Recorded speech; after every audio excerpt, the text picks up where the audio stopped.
안녕하세요. 네. 반갑습니다. 저는 아침에도 듣고 저녁에 또 왔는데요. 제가 아침에 들으면서 제가 느낀 점이 스님께서 질문자들의 이야기를 마음으로 되게 깊이 경청하신다는 느낌이 들어서 감동을 받았어요. 그래서 어떻게 하면 그렇게 사람의 말을 진심으로 들을 수 있는 건지 궁금합니다. 저는 다른 사람이 이야기를 하면 그 말 들으면서도 뭔가 반응을 해주면서도 또 내 얘기가 계속 하고 싶고 자꾸 얘기하다 보면 내 얘기로 들어가서 그때 나는 어쨌고 막 이렇게 할 때가 좀 많이 있어서 어떻게 하면 스님처럼 잘 들을 수 있는지 궁금했습니다. 그리고요, 사실 스님께 여쭤보고 싶은 게 너무 많은데요. 또 하나 혹시 여쭤봐도 된다면, 제가 마음이 너무 약해가지고요, 되게 눈물이 잘 터지고 웃음도 잘 터져서 되게 공경에 처하고 사회에서도 좀 문제가 있었던 적도 있고, 그리고 되게 이제 개인적인 삶에서도 좀 불편할 때가 많이 있거든요. 너무 눈물이 잘 나가지고. 그래서 어떻게 하면 마음이 조금 강해질 수 있는지 그런 것도 궁금합니다. 이렇게 마음이 약하니까 약간 사람들을 많이 만나는 거나 활동하는 거나 이런 게 불편해서 제 생각에는 약간 뭔가 더 사회적인 폭이 넓을 수 있을 것 같은데 그게 제약된다는 생각이 들어요. 왜냐면 하나하나 되게 민감하게 반응하기 때문에 그거를 스스로 잘 감당을 못하는 것 같은데, 근데 이제 스님께서는 되게 만나는 사람이 많으시잖아요. 그러면은 그런 관계가 많으면 그 관계에서 이제 불편하거나 힘든 그런 일이 있을 수도 있는데 그럼에도 불구하고 그런 관계를 되게 잘 하고 계시잖아요. 그래서 그런 것도 되게 궁금하고요. 예를 들어서 이제 뭐 정치인 같은 경우도 되게 많은 사람을 만나서 되게 이제 자기에게 찬성하는 사람도 있을 수도 있고 반대하는 사람도 있고 이런 경우에 되게 이제 비난 같은 것도 많이 받고 언쟁할 일도 많고 할 텐데도 그럼에도 불구하고 잘 사시는 분들도 되게 많은데 저는 마음이 너무 약해서 너무 잘 부서져가지고 되게 이제 그 개인적인 삶의 폭이나 뭔가 사회적인 반경의 폭이 좀 넓어지는데 한계가 있는 것 같아서 그런 점도 궁금합니다. 제가 되게 뭔가 하고 뭔가 내가 혹시 뭐 잘못했나 해서 되게 뭔가 실수하고 그러면 되게 죄책감 같은 거 느낄 때가 많은데 스님께서 죄라고 하는 거는 본시 죄라고 할 게 없다는 말씀하신 거를 많이 들었고 방금 이제 질문하고도 연결되는데 그럼 죄책감을 되게 많이 느낄 때는 어떻게 해야 되는지 그것도 궁금합니다. 감사합니다. 그러니까 죄라는 거는 없는데 죄책감은 느낍니다. 그러니까 우리가 죄가 있는 게 아니고 죄책감이 있는 거지 죄가 있는 거는 아니라는 거예요. 이 컵이 큰 것도 아니고 작은 것도 아니야. 이 존재에는 크다 작다가 없어. 그러나 이 컵을 내가 인식을 할 때는 크다고 인식할 때도 있고 작다고 인식할 때도 있다는 거예요. 그러니까 인식에서는 크고 작음이 있는 거예요. 크게 인식할 때도 있고 작게 인식할 때도 있고. 그러나 이 존재 자체는 크거나 작은 건 아니라는 거예요. 그러니까 인식상에서 일어나는 일이지 크다 작다라는 그 말이 인식에서 일어나는 거지 존재에서 오는 건 아니라는 거예요. 그럼 우리 착각은 뭐냐? 인식에서 일어나는 거를 존재에 있다고 지금 착각하는 거예요. 다시 말하면 바깥에 나가서 보면 해가 뜨고 해가 진다 이거야. 그 우리가 인식상으로는 태양이 지구를 돈다 이 말이에요. 그러나 실제는 태양이 지구를 도는 건 아니라는 거예요. 지구가 자전해서 일으킨 우리의 착각이지. 그러니까 죄라 하는 것은 없지만은 우리는 어떤 일의 기준을 정하고 그 기준 밖에 나가면 의식에서 죄의식이 생긴다는 거예요.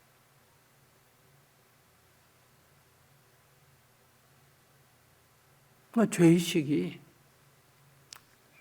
반성으로 갈 때는 좋음이 있는 거예요. 이거 어떤 사물을 인식할 때 크다고 인식할 때도 있고 작다고 인식할 때가 있을 때 이 크게 작게 인식을 못하는 사람이 있다면 그것도 문제잖아. 그죠? 그러나 이것을 절대화하게 되면 이것도 문제인 거예요. 어떤 사람이 이걸 작다고 인식했는데 나는 크다고 인식을 했어. 우리가 지금 사물을 잘못해서 서로 다르게 인식하구나 이러면 되는데 너는 왜 큰 걸 작다 그러냐 이렇게 접근하면 이제 갈등이 생기고 부작용이 발생하는 거예요. 그러니까 어떤 이 규정에 위배됨으로 해서 내가 규정을 어겼구나 그래서 다시 돌아온다면 그건 유용한 거예요. 근데 내가 잘못했다 하고 죄의식을 갖게 되면 어떠냐. 그거는 아무 도움이 안 돼. 세상에 도움이 안 되고 나한테는 고통만 가져오는 거예요. 그러니까 이건 어리석은 거예요. 어리석은 거다. 그럼 그게 왜 기준이냐? 지금은 두 남녀가 하룻밤 자고도 어때요? 아무 죄의식이 없어요. 옛날에는 어떤 남자하고 손만 잡아도 어때요? 죄의식을 갖는 거예요.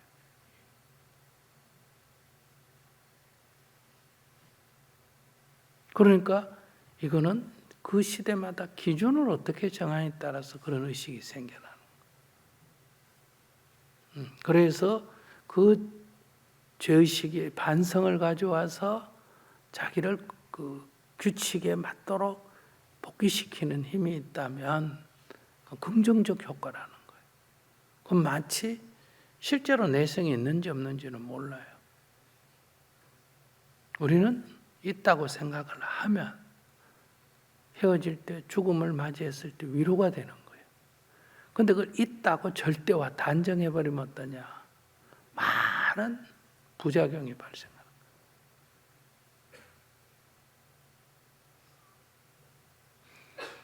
그러니까 죄라는 건 없지만은 죄성이라고 하는 건 없지만은 우리에게 죄의식은 있는 거예요. 이 죄의식이 이게 큰 문제죠. 죄의식을 이게 형성되어진 걸로 봐야 되는데 죄를 절대화시키면 이 죄의식이 강해지죠. 그래서 사람들에게 큰 심리적인 고통을 주는 거예요. 남편이 죽었는데 내가 따라 죽어야 되는데 옛날에 남편이 죽으면 여자를 같이 죽였잖아요. 같이 죽어야 되는데 안 죽었다 해서 미망인이잖아요. 죽어야 되는데 내가 안 죽고 살았어. 하늘을 못 본다. 부모가 죽으면 삿갓을 쓰고 3년간 하늘을 안 보잖아요. 이런 거 다 이 죄의식이란 말이에요. 그래서 여성들은 성적인 문제에 있어 죄의식이 있다든지 여러 가지로 이런 여러분들이 어떤 관념에 의해서 죄의식을 갖게 되는. 그래서 그거는 긍정적으로 그것이 위로가 되고 도움이 되는 쪽으로 작용할 때와 지나친 죄의식은 인간을 고통에 빠뜨리기 때문에 우리는 이런 문제를 죄가 본래 없음을 자각해서 어때요? 그 고통에서 벗어나야 된다 이런 얘기. 이걸 또 잘못 들으면 아까 여기 같은 사람은 또 그럼 죄 지은 놈이 죄의식이 없으면 어떡하냐? 그거는 이제 그냥 그런 반성을 못하는 사람이 있죠. 근데 그 사람은 이제 어떤 기준이 우리하고 다른 거예요. 국가라는 기준에 딱 선 사람들은 예를 들면 경찰이라든지 안기부라든지 이런데 그들은 그 국가보안법 이런데 딱 의식이 딱 강해지면 어때요?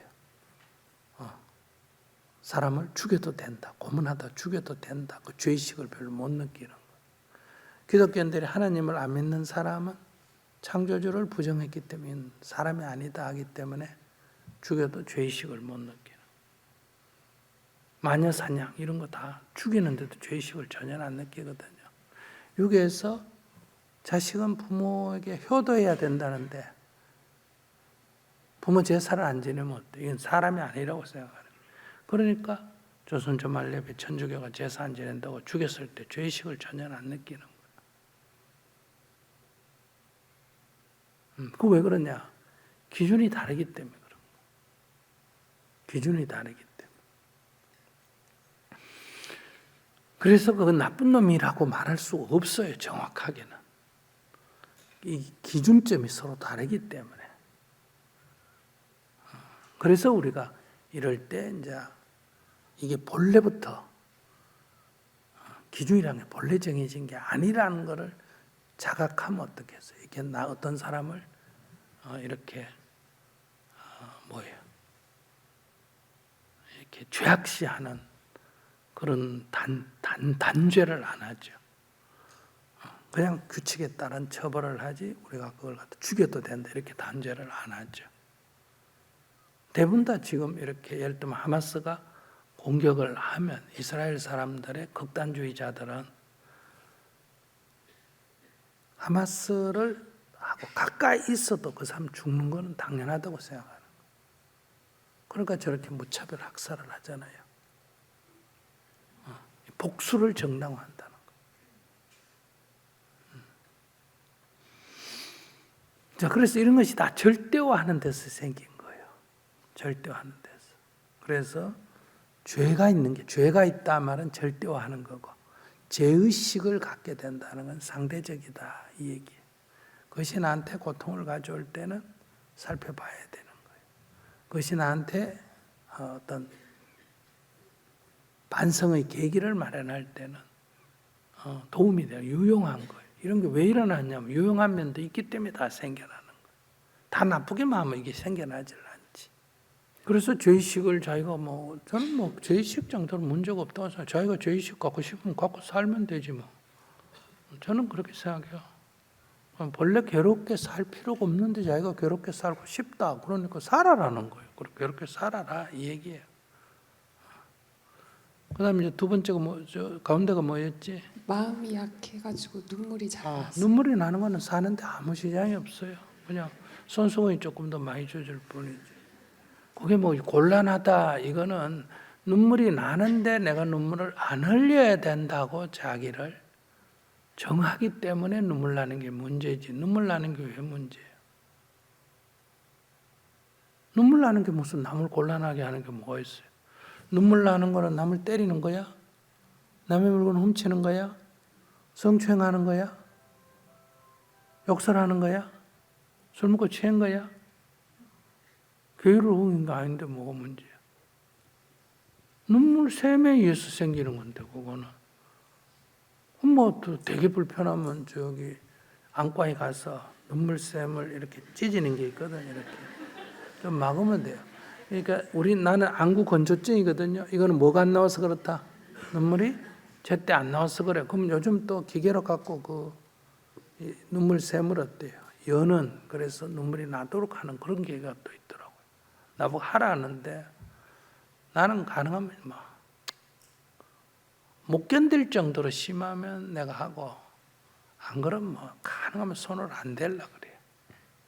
이게 못 견딜 정도로 그러지 않는 이상은 수술 같은 거 가능하면 안 하려 그래. 그래서 백내장 이것도 안 하려 그랬는데 이건 나이 들어 안 보인다 그래서 했는데 이건 지금은 내가 안 했던 게 더 낫나 이 생각이 들어요. 왜냐면 하고 나니까 이 눈 건조도가 어때요? 더 심해지는 것 같아요. 안경 끼고 살면 되는데 그래도 좀 흐릿해요. 이제 안경 도수 갖고 조정이 안 돼도만은. 그래서 했는데 그러니까 그거는 눈물 나는 건 아무 문제가 없어. 그러니까 자기가 마음이 약한 것도 아무 문제 없어. 사람들 마음이 약한 게 좋아요, 강한 게 좋아요? 아무개처럼 저렇게 뻔뻔스러운 게 좋아요, 안 뻔뻔스러운 게 좋아요? 근데 그것도 아무 문제 없어. 자기가 마음이 여리면서 강한 거를 동경하기 때문에 생긴 문제. 눈물이 나면서 안 나는 눈을 원하기 때문에 그래요. 그래서 그건 그냥 받아들이면 돼요. 그럼 사람들이 슬퍼서 오나 아니야. 내 눈이 좀 많이 나는 사람이야. 이렇게 얘기하면 돼요. 그래서 눈물 나면 닦으면 되잖아. 뭐 눈물 안 나면 뭐가 좋은데? 그래서 그것도 아무 문제가 없는 걸 자기가 문제 삼는다 이 말이야. 그러니까 그걸 인정하고 그냥 생활하면 돼요. 그건 자기가 나는 키가 작아가지고 남 앞에 못 나선다. 나는 뭐 키가 너무 커가 남 앞에 못 나선다. 난 뚱뚱해가 남 앞에 못 나선다. 이런 거하고 똑같은 거예요. 그냥 자기 상태를 그냥 받아들이면 되지. 난 늙어서 못 나선다. 그런 얘기는 뭐 해결 방법이 없는 얘기를 하면 뭐예요? 그러니까 그 상태를 인정하고 받아들이라는 거예요. 그 남이 그걸 문제 제기하면 그걸 두려워하거나 피하지 말고 얘기하면 되잖아. 저는 여러분들 이렇게 지나가면서 인사해도 사람을 잘 못 알아보는 게 있어요. 저는 어릴 때부터. 그래서 어릴 때 좀 아주 곤란하고 욕도 야단도 많이 맞고 그랬고 비난도 많이 받았는데 인사 안 한다, 건방지다 이래가지고 사람을 딱 이렇게 딱 구분을 잘 못해. 이해가 잘 안 되지. 그래서 이렇게 뭐 잘 아는 사람인데도 이렇게 여기서 만나면 저의 사람이라는 관점이 있을 때는 아는데 밖에서 딱 만나면 그 관념이 없으면 그 딱 거기에 주의 집중을 안 하고 있을 때는 도저히 누군지를 몰라요. 그러면 뭐 죄송합니다 그러면 되지 어떻게? 그래서 요즘은 이제 안경 벗고 다니거든요. 이제 핑계가 뭐다? 아이고 안경이 없어. 요즘 여도 입구에 들어오면서도 뭐 스님 난 몰라요. 이러면 그래 아이고 내 안경을 안 껴가지고 이래. 원래 또 안경 안 끼면 잘 안 보여요. 그래서 아예 요즘은 이제 기관지가 안 좋으니까 마스크를 끼고 다니면 안경을 끼면 여기 뭐다? 자꾸 서리니까 요즘은 이제 안경을 벗고 다녀요. 이 눈 수술하고는 약간 뭐다? 안경 벗어도 이렇게 잘은 안 보여도 이렇게 생활에 불편은 없으니까. 그래서 자기를 변명하는 수밖에 없지 뭐. 그렇게 하고 살지 어떻게 다 할 수 있느냐. 그리고 스님이 뭐 남말을 경청을 잘한다 이러는데 근데 이제 이런 거를 욕심이라 그러거든요. 스님은 나이가 70 지금 한국 나이로 73시고 수많은 사람을 만나고 수많은 곳을 여행하고 수많은 경험을 해서 얻어졌는데 자기 나보다 나이도 적고 경험도 적고 하면서 스님을 보고 나는 왜 하면 저렇게 말을 할 수 있고 저렇게 경청할 수 있느냐 이런 비교하면 자기 같은 사람은 그게 스님을 좋아하는 게 아니고 욕심이야. 왜? 얼굴은 항상 배우는 어떻게 저래 잘생겼노? 가수는 어떻게 노래를 저래 잘하노? 운동선수는 어떻게 저렇게 운동을 잘하노? 이렇게 얘기하는 거하고 똑같은 거예요. 이 세상에서 그 분야에 제일 잘하는 사람을 비교해놓고 지하고 비교해가. 그래가지고 나는 저 사람보다도 못하고 저 사람보다도 못하고 저 사람보다도 못하고 이렇게 얘기하는 거예요. 그건 온당한 질문이 아니에요. 그리고 가수가 노래를 잘하니까 가수가 됐나 안 됐나? 됐겠지. 그럼 스님은 그런 사람과의 대화를 잘하니까 지금 정문적설을 할까? 못하는데 할까? 그 사람마다 다 자기 특성, 노래를 잘하니까 가수가 되고 난 노래를 못하니까 가수가 못된 거 아니에요. 그런데 당신은 어떻게 해서 가수가 됐나? 이렇게 얘기하는 건 맞지가 않다는 거예요. 그러니까 그거는 살펴보면 자기가 비교를 할 대상이 아닌 걸 갖고 비교를 한다 이 말이에요. 뭐든지 이 세상에 제일 그 분야의 톱인 사람을 가져다가 지하고 비교해가. 너는 어떻게 그런 노래를 잘하노? 너는 어떻게 그래 잘생겼노? 너는 어떻게 그래 연기를 잘하노? 너는 어떻게 그래 잘 딸리노? 이런 얘기는 들으면 그렇게 느낄 수는 있지만 그게 뿌리는 욕심에서 나오는 얘기다. 스님 제가 마음이 좀 너무 약한 거가 약간 조금 강해졌으면 좋겠는데 방법이 없을까요? 그러니까 마음을 강하게 훈련하는 방법이 있나? 육체를 좀 강하게 하려면 고된 훈련을 해야 되잖아. 그죠? 다리를 강하게 하려면 다리에 모래주머니를 차고 뛰어야 되고 뭐 팔을 강하게 하려면 역기를 해야 되고 이런 것처럼 자기가 마음을 강하게 하려면 매일 자기를 모욕하는 사람하고 같이 산다든지 매일 자기를 학대하는 사람하고 같이 산다든지 이렇게 살면 되지. 연습을 하면 되지. 그러면 이제 그걸 견디면 강해지겠지. 매일 나한테 입만 열만 상욕을 하는 사람하고 같이 살면 뭐 어지간한 사람 욕해도 견딜까 못 견딜까? 견디겠지. 어떤 사람 만나면 나한테 막 계속 심부름만 시킨다. 이런 사람하고 같이 좀 살면 뭐 남이 뭐 해달라는 거 해주기가 쉽나 어렵나? 쉽지. 그러면 강하게 되는 거야. 근데 제가 그런 욕을 먹어봤는데 그 욕을 하나 먹으니까 무너져가지고 잘 일어나기가 힘들더라고요. 그러니까 그러면 자기 훈련을 안 하는 거지 뭐. 연습도 안 하고 강해진다. 그래서 선생님이 거기에 대해서 대답을 안 하는 거야. 자기가 그렇게 하고 싶으면 그렇게 하면 된다는 거야. 어떻게 해야 되나요? 아니 그래 자기를 쌍욕을 하는 사람하고 같이 살고 맨날 시키는 사람하고 같이 살고 자기 남편이 있으면 남편한테 매일 쌍욕해달라 그러고 말은 욕으로 매일 두드리 패고 그다음에 심부름 시키고 이렇게 하는 데서 자기가 단련이 되면 오직한 사람이 뭐 욕을 하든 비난을 하든 그런 문제에서 어때요? 어떻게 없겠죠. 아이고 그래도 우리 남편보다 낫다. 아이고 뭐 그래도 우리 남편보다 낫다. 이렇게 되겠지. 만약에 자기는 그런 훈련할 준비를 전혀 안 하고 공짜로 얻겠다고 생각하는 거예요. 근데 그거를 만약에 그렇게 계속 당하다가 못 견뎌가지고 무너지면 어떻게? 그러면 연습을 그만해야지 뭐. 그럼 그냥 포기하고 살아야 되나요?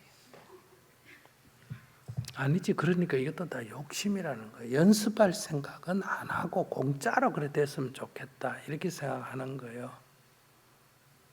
자기에게 주어진 대로 안 살고 자꾸 욕심을 내가 한다 이 말이에요.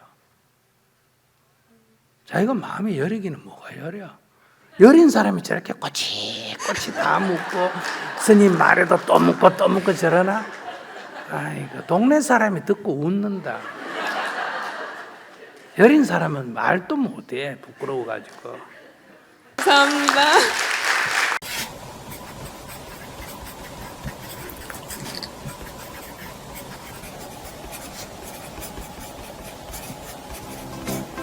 이제 나는 인상 쓰지 않고 글을 씁니다. 지금 이대로 좋다. 나의 첫 필사노트.